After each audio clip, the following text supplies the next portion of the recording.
All right, with Doki Doki being the prime suspect of farming these days, we're going to go over her mechanics so that you can better understand what type of team you need to build for her.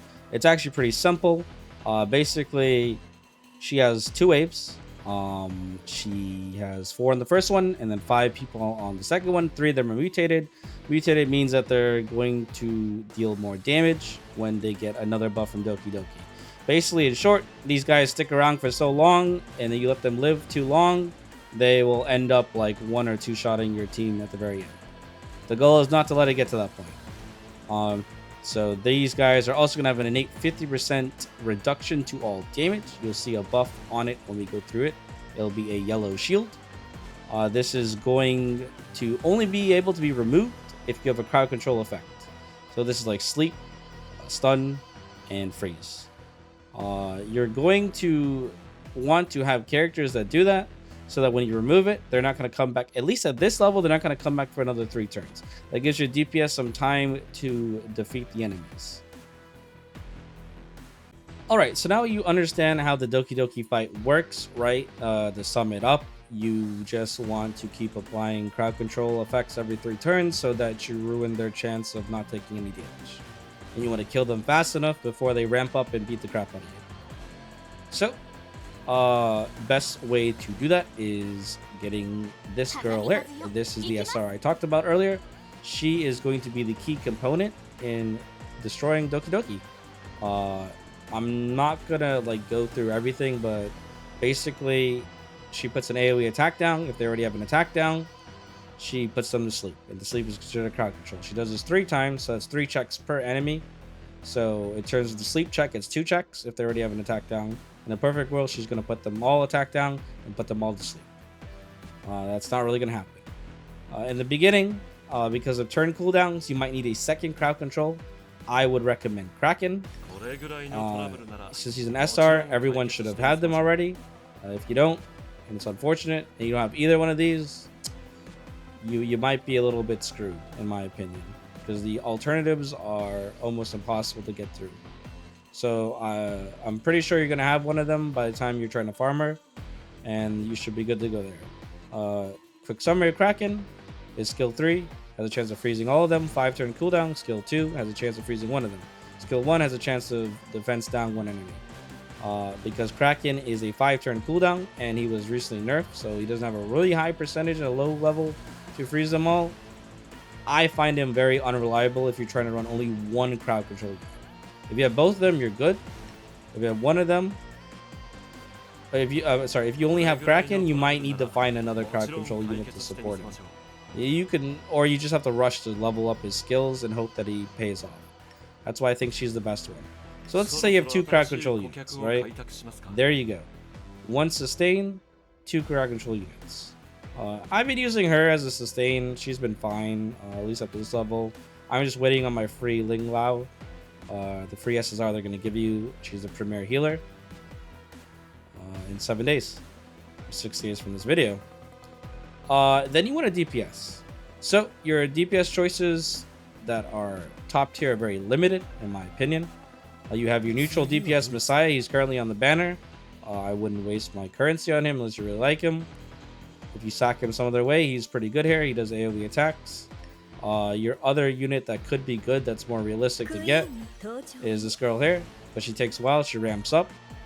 Your best unit, and it's what I would use from the selector if you've already gotten these 4 stars, is this grass unit up here. She will just destroy Doki Doki like it's child's play.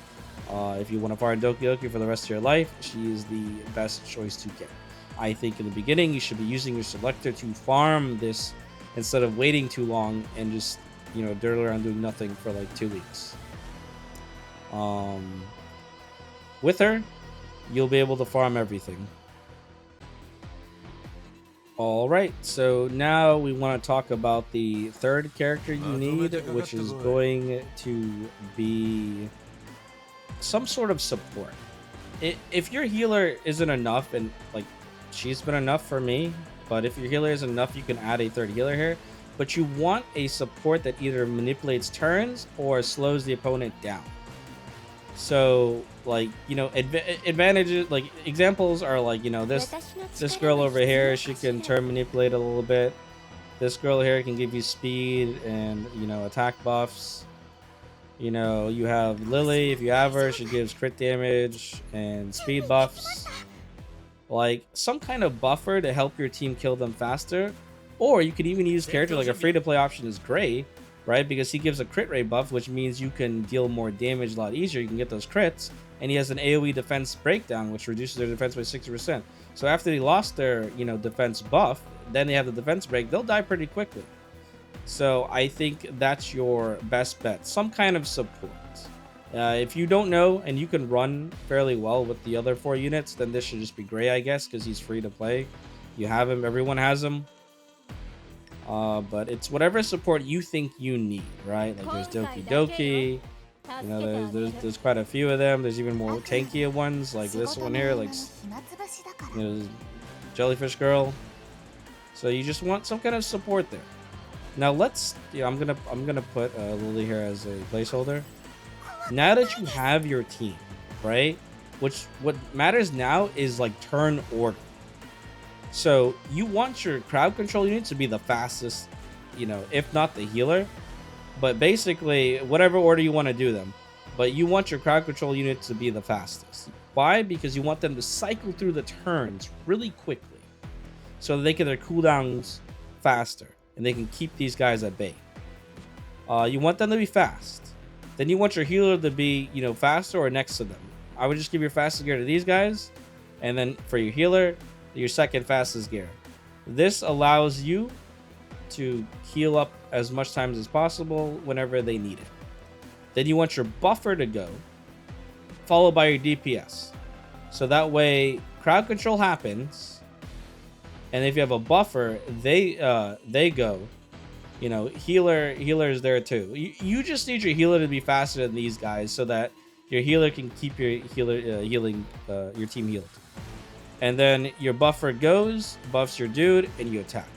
Your debuffer goes, debuffs the dude, and they attack. But basically, your DPS should be the last to swing. If it's just like a generic type of DPS. So, that should take care of it, right? So, let's start it from the top. You need crowd control units, right? These two are your best options. She is the best option, in my opinion. You need some kind of sustain. There's her. You need a DPS. You need another support. And if you think you can clear with just these 4 reliably, you can add a second DPS here. You can add whatever you want to clear faster or more reliably. This 5th slot is like more of like a flex spot, to be honest. Especially if you have the premium DPS for this area. We're gonna take a look at an example and step by step go through it so you can kind of see how this works. All right, so let's see the team in action over here. I'll put it on slow motion so we can see. So I'm gonna go first with my debuffer, put the crowd control effect. It hit all 3 of them. When I hit 3 of them out of the 4. I'm gonna buff my team with my attack and speed buffs. So now my DPS is buffed up. This way, when my DPS goes, he does a lot of damage to whoever doesn't have the defense buff on them. And then, you know, just for extra measure, we have, you know, Kraken over here doing the crowd control.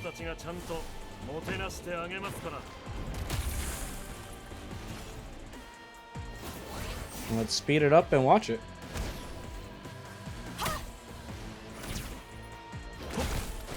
So and if you have the green DPS, you'll probably be able to do this way faster than me using Messiah. I'll be honest with you.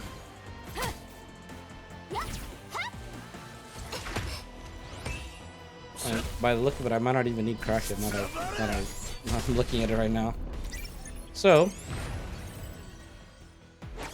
this is what we kind of talked about before. But you have these dudes here. These are what happens when you get mutated. This guy in the center gets an attack buff whenever you hit him, and he can reach up to, I think, 5 to 10 stacks, somewhere around there. these are the guys you don't want to have stick around. Like, you want to crowd control them so they stay like this. And you just want to beat them up. And 2 regular guys, if you leave them too long, they'll turn into these guys. So you really, it's a fight you don't want to spend too much time on. But it's still really relatively simple. Because the crowd control makes everything easy.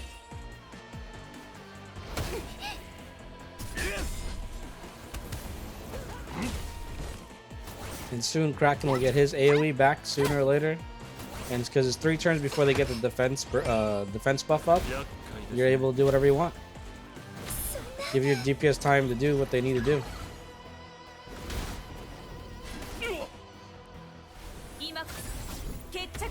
Comes another buff. He kills that one over there. I believe Kraken's about to ult, I think, soon. There we go. Hit one of them. Then she's gonna ult. Try to hit the rest of them. There they go. They're asleep. Then he goes, wrecks 1 and 2 of them. And now it's pretty smooth sailing from then, because you're gonna end up to where the center one's the one that's left, and him alone isn't gonna do anything much. So I mean, it looks like we can survive with just Glasses Girl over here. And I try not to use my actual team. I know some people say using Messiah is unrealistic. I would like to counter argue with that. Using the green DPS is probably going to be better than using Messiah. And to be honest, the only thing that would happen, and Kraken didn't have any gear because I didn't really build him, so you should normally survive. Hey, it's pretty simple here.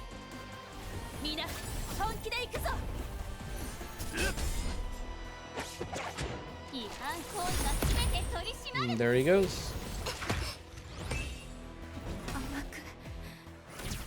Yeah, those 2 didn't have any gear on them. I was just like, I put some makeshift stuff on them. If you invest in your units, they will like, look, she's level 20. He's like 35. Like, if you invest in your units, that'd be really good here. But that's it. Like, it's actually a lot simpler than I think a lot of people make it out to see. There's no 900 IQ play, at least for now. And once you have your solid team, you just keep working on that team and you can do the higher levels. Like, once today I get to level 25, hopefully I get to level 25, I can show you guys the higher level Doki Doki and see if my team actually still works. I hope you guys enjoyed this video. I'm the Gotcha Gang Cultivator, and catch us on the next one.